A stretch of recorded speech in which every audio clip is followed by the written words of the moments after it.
பொறுப்பும் பொது நலமும். கிஸ்கால் டிஎம்டி கம்பிகள் வழங்கும் கேள்வி நேரம் நிகழ்ச்சிக்காக உங்கள் அனைவரையும் அன்போடு வரவேற்கின்றேன். இன்றைய கேள்வி நேரம் என்ன தலைப்பில் வாதிக்க போகிறது அப்படின்றதற்கான ஒரு ஒலி தொகுப்பு உங்களுக்காக இருக்கிறது. அதை பார்த்த பிறகு நம்ம வாதிக்கலாம். Hello, good morning. Good morning madam. Good morning, சொல்லுங்க. நல்லா இருக்கீங்களா? என்ன மேடம் நீங்க ஏன்னு இப்படி பொசுக்குன்னு கேட்டுவிட்டீங்க? எல்லாம் உங்களுக்கு வேண்டப்பட்டவங்க தான் மேடம். 2 மாசமா கிட்டத்தட்ட எனக்காக தான் நீங்க தொலைவிட்டு இருக்கீங்க. யுவராஜ் பேசுறேன். இதுதான் மேடம் வச்சிருக்கேன். உங்க டிபார்ட்மெண்ட் நல்லாவே தெரியுமே. என்ன பிரச்சனை? உங்களுக்கு எங்க இருக்கீங்க? ஆபீஸ் ப்ராப்ளம் இவ்வளவு நாள் அக்கௌண்டிங் இருக்கீங்க. உங்களால பாருங்க, ஃபேமிலி வந்து கஷ்டத்துல இருக்கு. நீங்க அதை பத்தி கவலைப்படுறது இல்லை போல இருக்கு. நான் கஷ்டப்பட்டு இருக்கீங்க. எல்லாரும் விடுங்க. இல்ல நீங்க அவங்கள கூட விடுங்க. நீங்க மட்டும் இல்ல மேடம். டிபார்ட்மெண்ட்ல நேர்மையா செயல்படக்கூடிய அதிகாரிகள் எல்லாமே கஷ்டத்துல தான் இருக்கிறீங்க. அது எனக்கு நல்லாவே தெரியும். எனக்கு தெரியாம இல்ல. சொல்லுங்க மேடம். மென்டல் பிரச்சனைங்க சீரியஸா. இதெல்லாம் வந்து ரொம்ப வெரி வெரி வெரி பேட். நான் எவ்வளவு பேர் 6 பேருக்கு ஹோம்ஒர்க் போடக்கூடாதுன்னு எவ்வளவு அதிகாரிக்கு ஃபைட் பண்றேன்னு எனக்கு தெரியும். எங்க இருக்கீங்க? நான் இப்ப கரெக்டா சொல்லணும்னா கேரளாவுல கண்ணூர்ல இருக்குங்க. எங்க இருக்கீங்க? கண்ணூர், கேரளா.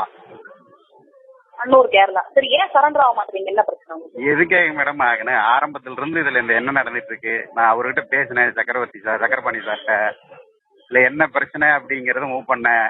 அப்புறமா இது வந்து உங்களோட கட்டுப்பாட்டுல வழக்கு கிடையாது. நீங்க நினைச்சா இதுல சட்டப்படி நடக்க முடியுமா நீங்க சொல்லுங்க. நாளைக்கே நான் சரண்டர் ஆகிறேன். இதுல உள்ள இருக்கக்கூடிய விஷயங்கள் தான் பிரச்சனை. இதுல வழக்கு அப்படின்னா ஒரு மர்டர் கேஸ், அதுக்கு உண்டான ஆக்டிவிட்டிஸ் மட்டும் இருந்திருந்தா நீங்க அதிகபட்சம் 3-4வது நாள் நான் வந்திருப்பேன். இப்ப ஏன்னு கேட்டீங்கன்னா நான் வந்து உள்ள வராததுக்கு முதல் காரணம் அந்த பிரச்சனை நடந்துட்டு இருப்ப நான் உள்ள வந்திருந்தேன்னா வெளியே யாரையுமே கண்ட்ரோல் பண்ண முடியாது. கண்டிப்பா மிகப்பெரிய பிரச்சனை வெடிச்சிருக்கும். உள்ள நான் போறேன் அப்படிங்கிறப்ப வெளியே அவன் 100 பேர் வந்து நம்மளுங்க 100 பேர் வந்து இது பெரிய ஒரு கலவரத்துல போய் முடிஞ்சிருக்கும். அதை தடுக்கணுங்கிறதுக்காகத்தான் நான் எஃப்ஐஆர் போட வரல இருந்தேன். ஒன்னு போட்ட வாட்டி உங்களுக்கு நல்லாவே தெரியும். பேஸ்புக்ல ஸ்டேட்டஸ் வந்திருக்கும். 2 நாளில் நமது நிறுவனர் வந்து நான் தான் அதை போட சொன்னது. அது ஆக்சுவலா சரண்டர் ஆகிற பொசிஷன் தான். அது எங்க சரண்டர் ஆகிறதுன்னு லொகேட் பண்ணிட்டு ஆக்சுவலா எல்லாம் ப்ரிப்பேர் பண்ணி ரெடி பண்ணிட்டோம். கோயம்புத்தூர் கோர்ட்ல சரண்டர் ஆகிறதுக்கு எல்லாமே ரெடி பண்ணிட்டேன் நானு. ஆனா இடையில நீங்க அந்த அரூர்ல 2 பேருக்கு ரிமாண்ட் பண்ண உடனேயுமே பிரேக். அதுக்கு அடுத்து உங்களோட போர்ஸ் போக போக சரி ஓகே நீங்க முடிஞ்சா தேடி பிடிச்சிக்கிட்டோம் அப்படின்னு சொல்லிட்டு ஸ்டாப் ஆயிடுச்சு. அதுதான் ஆக்சுவலா நடந்த உண்மை. இல்லைன்னா இதுல சரண்டர் ஆகக்கூடாது ஓடி ஒளிங்கிறதுல ஒண்ணுமே இல்ல. இங்க பாருங்க, அதாவது நீங்க இனிஷியல் ஒரு ஓகே நீங்க சொன்ன மாதிரி வெரி சென்சிட்டிவ் வந்துட்டு நான் வந்து சரண்டர் ஆக முடியலன்னு நீங்க சொன்னீங்க. I accept. ஏன்னா ஆஃப்டர் கொஞ்ச நாள் கழிச்சு நீங்க சரண்டர் ஆகினா சிம்பிளா அந்த கேஸ் நாங்க அதோட முடிச்சிருக்கோம். யாருமே நீங்க தேவையில்லை. நீங்க கிடைக்காததுனால தான் வந்து இந்த டிபார்ட்மெண்ட்ல வந்து யாரெல்லாம் எங்களுக்கு போஸ்ட் கிடைக்காம என்ன கிடைச்சு ஹெல்ப் பண்றவங்கனால நாங்க ஹேண்டில் செஞ்சோம்.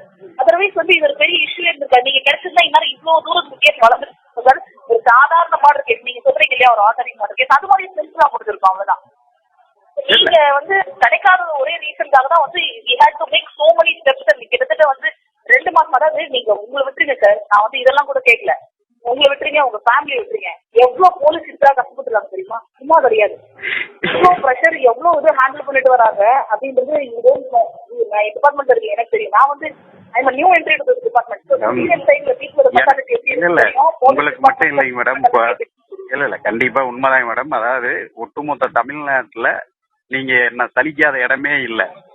நீங்க சட்டத்துக்கு உட்பட்டு உங்களால வந்து இதுல செயல்பட முடியும்னு ஒரு பிராமிசரி கொடுங்க. நாளை காலையில 10 மணிக்கு நான் வரேன். நான் வர தேவையில்ல, எங்க இருக்கேன்னு சொன்ன நீங்க சட்டத்துக்கு மாறா நாங்க என்ன சார் பண்ணிட போறோம்? உங்களுக்கு கமெண்ட் சரண்டர் ஒண்ணு லீகலா பண்ணணும் இல்லைங்க மேடம். இதுல நான் சொல்றேன், நீங்க சரண்டர் ஆகும். ஐ கேரண்டி ஊண்டாச கூட நான் கேன்சல் பண்றேன். ஆனா ஒண்ணு மட்டும் உங்களுக்கு நான் ஒரே ஒரு விஷயம் மட்டும் சொல்றேன். நீங்க யார் யார் எங்க கூட தொடர்பு இருக்கிறாங்கன்னு நினைக்கிறீங்களோ அது சத்தியமா என்கிட்ட இல்ல. எங்கூட தொடர்பு இருக்கிறவங்க உங்களால எந்த சூழ்நிலையும் கண்டுபிடிக்க முடியாது. உண்மை. அங்க நடக்கிற அத்தனை விஷயமே எனக்கு தெரியும். யுவராஜ், விஷ்ணு பிரியா இவங்களோட உரையாடலை தான் நீங்க கேட்டீங்க. இந்த வழக்கு இன்னொரு கட்டத்தை அடைந்திருக்கிறது அப்படின்னே சொல்லலாம். ஊடகங்களில் பெரிதாக விவாதிக்கப்படுகிறது. ஒரு புதிய திருப்பத்தை அடைந்திருக்கிறதா? யுவராஜ் சொல்லக்கூடிய குற்றச்சாட்டுகளில் நியாயம் இருக்கிறதா அல்லது இதற்கு பின்னணியில் அரசியல் இருக்கிறதா? இதுதான் இன்றைய விவாத பொருளாக மாறி இருக்கிறது. இது பற்றி விவாதிப்பதற்காக 3 ஆளுமைகள் கேள்வி நேரத்தில் இணைய இருக்கிறார்கள். நம்ம விவாதத்தில் தொடர்ந்து பயணிக்கலாம்.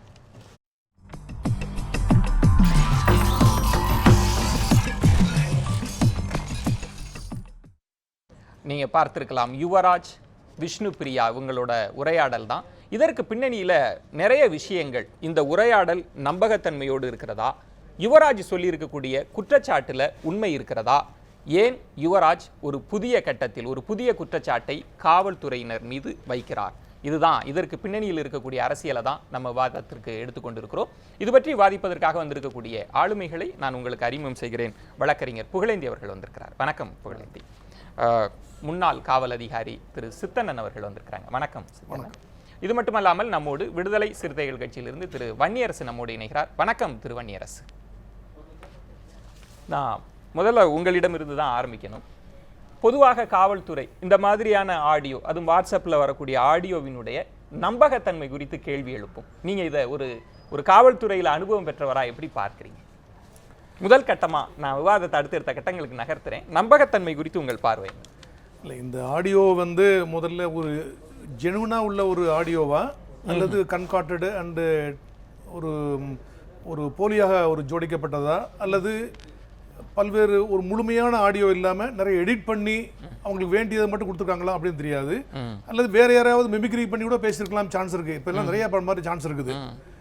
ஒரு ஆடியோ ஆதாரம் என்பது ஒரு வழக்குக்கு நம்ம இந்தியன் எவிடன்ஸ் ஆக்டில் சொன்னோம்னா அது வந்து it's not a substantial evidence.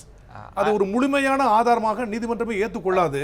ஆனால் கப்பல்டு வித் தி சரௌண்டிங் சர்க்கம்ஸ்டான்சஸ்ல அது மேபி கராபரேட்டிவ் எவிடன்ஸ் ஆனா சொல்லலாம். ஒன் மோர் மற்ற எவிடன்ஸ் சப்போர்ட் பண்ண மாதிரி சொல்லலாமே தவிர இது வந்து முழுமையான ஒரு எவிடன்ஸ் இல்ல. அது வந்து நீதிமன்றத்துல சென்று போக வேண்டிய ஒரு விஷயம். இந்த வழக்குல கூட நான் என்ன கேட்கிறேன்னா, இதனுடைய நம்பகத்தன்மை குறித்து பேசுறப்ப அவர் இது முதல் ஆடியோ இல்ல, அவர் தொடர்ச்சியாக ஆடியோ எல்லாம் வெளியிட்டு இருக்கிறப்ப காவல்துறை இது பற்றி எல்லாம் எதுவுமே இல்லாம ஒரு மௌனத்தோடு இருக்கு. இல்ல அதாவது இவர் விட்டுருக்கிற ஆடியோவே எடிட் செய்யப்பட்டு விடப்பட்ட ஒரு ஆடியோ அப்படிங்கிறது தான் என்னுடைய அனுமானம்.